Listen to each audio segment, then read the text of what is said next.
2017 का एक मामला है। हिमाचल प्रदेश की में एक घटना हुई थी जहां 3 महिलाओं ने मिलकर एक नवजात अबोध शिशु को मारने की साजिश रची थी।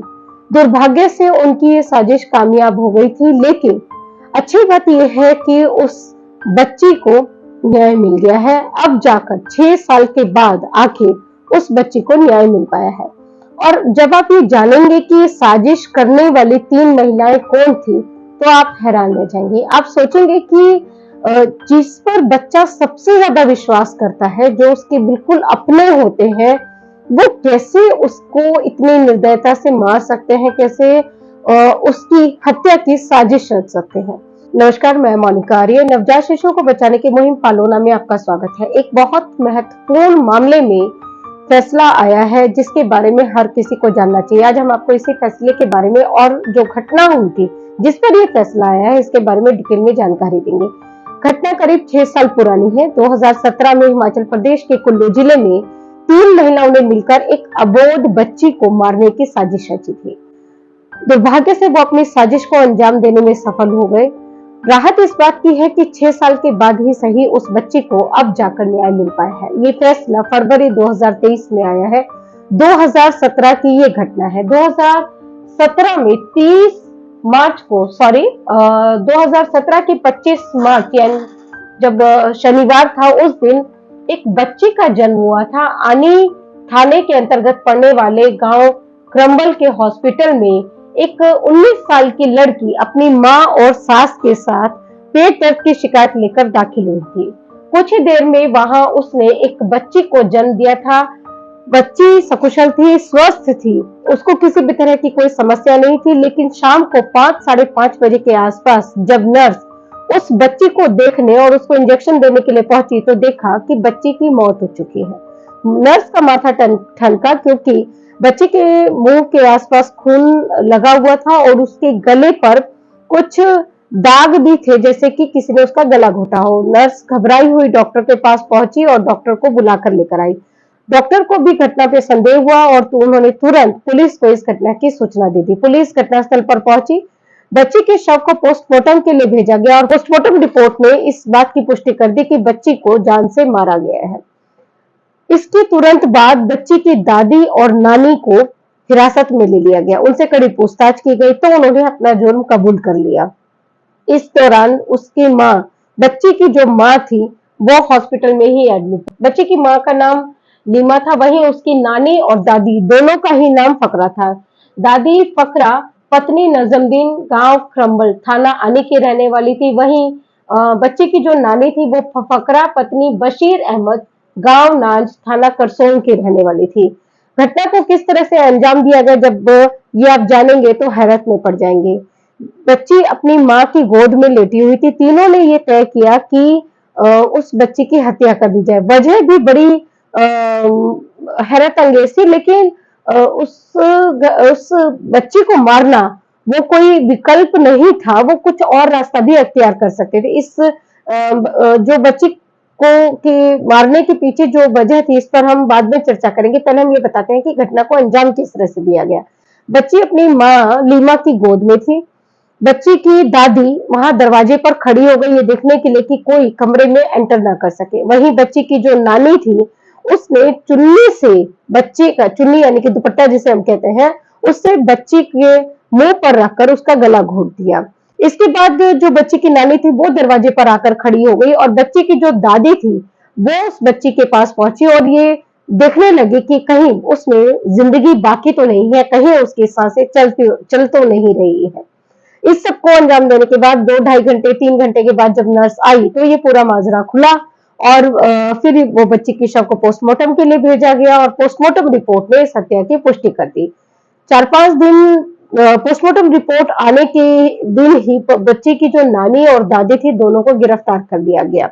इस दौरान मां जो कि हॉस्पिटलाइज थी, उसको भी वो भी क्योंकि शक के घेरे में थी तो वो मॉनिटरिंग पर थी। जैसे ही बच्ची की मां को हॉस्पिटल से डिस्चार्ज किया गया, पुलिस ने पूछताछ के नाम पर वहां पर उसे बुला लिया और बच्ची की मां को भी अरेस्ट कर लिया। बच्ची के जो पिता और दादा थे, उन्हें इस घटना की कोई भी जानकारी नहीं थी। ऐसा क्यों किया गया? अब एक ये बड़ा सवाल था जिसका जवाब पुलिस को नहीं मिल रहा था। जब पुलिस ने बच्ची की मां लीमा से कड़ाई से पूछताछ की तो तुरंत, क्योंकि वो बच्ची को डिलीवर करके आई थी, मात्र 19 साल उसकी उम्र थी, कोई बहुत ज्यादा उम्र भी नहीं थी, बहुत ज्यादा बातें बनाना वो जानती नहीं थी, तो वो टूट गई और उसने बताया कि उसकी जो बच्ची है वो शादी के यानी कि निकाह के 2.5 महीने के अंदर ही उसने जन्म ले लिया था। पोस्टमार्टम रिपोर्ट में एक और बात की पुष्टि हुई थी जिसने पुलिस के शक को विश्वास में बदल दिया था, और वो ये था कि बच्ची का जो डीएनए है वो बच्ची के पिता से मैच नहीं करता था। तो ये साबित हो गया कि बच्ची का पिता वो नहीं था जिससे कि लीमा की शादी हुई थी, बल्कि बच्ची का पिता कोई और था, और यही वो बात थी जिसने उन तीनों को उस बच्चे की हत्या करने के लिए एक कारण दे दिया था। पुलिस के लिए अब कोई भी सवाल शेष नहीं रह गया था। पुलिस ने तीनों को अरेस्ट कर लिया, इस पर केस चला और 6 साल के बाद अब फरवरी महीने में इस मामले में फैसला आया है। 25 मार्च 2017 का जो ये मामला था, इस पर फैसला 23 फरवरी 2023 को आया है। अतिरिक्त जिला एवं सत्र न्यायाधीश किन्नौर ने तीनों को उम्र कैद और 2 लाख रुपए जुर्माने की सजा सुनाई है। पालोना का ये मानना है कि किसी भी बच्चे की हत्या किसी भी समस्या का समाधान नहीं है। बच्चा किसी भी वजह से जन्मा हो, किसी भी रिश्ते से जन्मा हो, उस रिश्ते को समाज द्वारा मान्यता हो या नहीं हो, बच्चे की हत्या उसका इलाज नहीं हो सकती है, बच्चे की हत्या उसका समाधान नहीं हो सकता। यहाँ समाज को भी अपनी सोच बदलने की जरूरत है। समाज को भी लोगों को उस दबाव से मुक्त करने की जरूरत है जिस दबाव में इन अबोध बच्चों की हत्या बड़े पैमाने पर की जा रही है। समाज को ये बताना होगा, क्योंकि ये एक समाज जनित समस्या भी है। इस समाज के दबाव में भी ये अपराध को अंजाम दिया जा रहा है, इसलिए समाज को इसमें इंटरवेन करना ही होगा, समाज को आगे आना ही होगा, समाज को ये बताना ही होगा कि एक बच्चे का कोई कसूर नहीं है। अगर वो जन्म लेता है किसी भी रिश्ते से तो उसको जीने का उतना ही अधिकार है जितना हमें या आपको है, जितना इस समाज में रहने वाले किसी भी अन्य व्यक्ति को है। हाँ, हमें उपाय खोजने होंगे जिससे कि हम उन रिश्तों को या तो पनपने से रोक सके जो हमें इस तरह की परिणति तक ले जाते हैं जहां हम अपने ही बच्चे के खून से हाथ धोने लगते हैं, या फिर हम परिवार नियोजन के उपाय अपनाए, या प्रेगनेंसीज को जो कि अनवांटेड प्रेगनेंसीज है उनको रोकने के नए उपाय खोजने होंगे, या जो उपलब्ध साधन है उनका इस्तेमाल करना होगा, उनका प्रचार प्रसार करना होगा। और इसके साथ साथ ये जो इस मामले में सजा हुई है इसका प्रचार प्रसार करना भी बहुत जरूरी है। जब तक कानून का डर लोगों को नहीं होगा तब तक वो इस तरह के अपराध को अंजाम देते ही रहेंगे। इसलिए जरूरी है कि सरकारें जिस तरह से अन्य सामाजिक मुद्दों पर वोकल होती हैं, वो युद्ध स्तर पर कैंपेनिंग करती हैं, कैंपेन चलाती हैं, अभियान चलाती हैं, ठीक उसी प्रकार शिशु हत्या को रोकने के लिए इसके तमाम कारणों को मद्देनजर रखते हुए अलग अलग कैंपेन्स डिजाइन किए जाएं और उन कैंपेन्स को मास लेवल पर चलाया जाए ताकि हर व्यक्ति को ये जानकारी हो कि शिशु हत्या एक जघन्य अपराध है और उसको कोई भी अंजाम देता है तो वो कानून के शिकंजे से नहीं बच सकता है।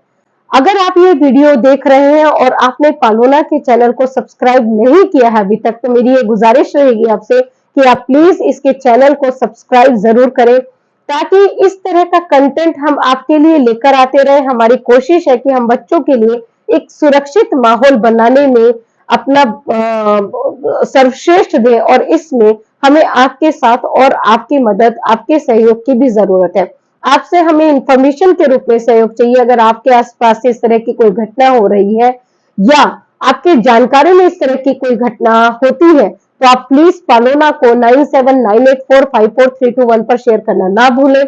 आप पालोना को फेसबुक, ट्विटर, इंस्टाग्राम जैसे माध्यमों पर, सोशल मंचों पर आप पालोना को टैग कर सकते हैं।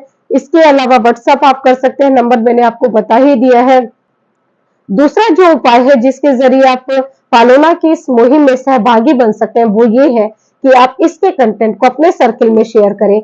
अगर आपके आसपास ऐसे कोई माता पिता है जो एक ऐसे बच्चे को जन्म देने जा रहे हैं जो कि जिसे वो पालना नहीं चाहते हैं, तो वो उसके लिए सिर्फ सरेंडर पॉलिसी का विकल्प चुने या पालोना के कंटेंट को उनसे शेयर करें, तो निश्चित तौर पर बच्चे का जीवन बचाने में एक बड़ी पहल होगी, एक बड़ी भूमिका आप निभा सकते हैं। इसके साथ मैं इजाजत लूंगी आपसे।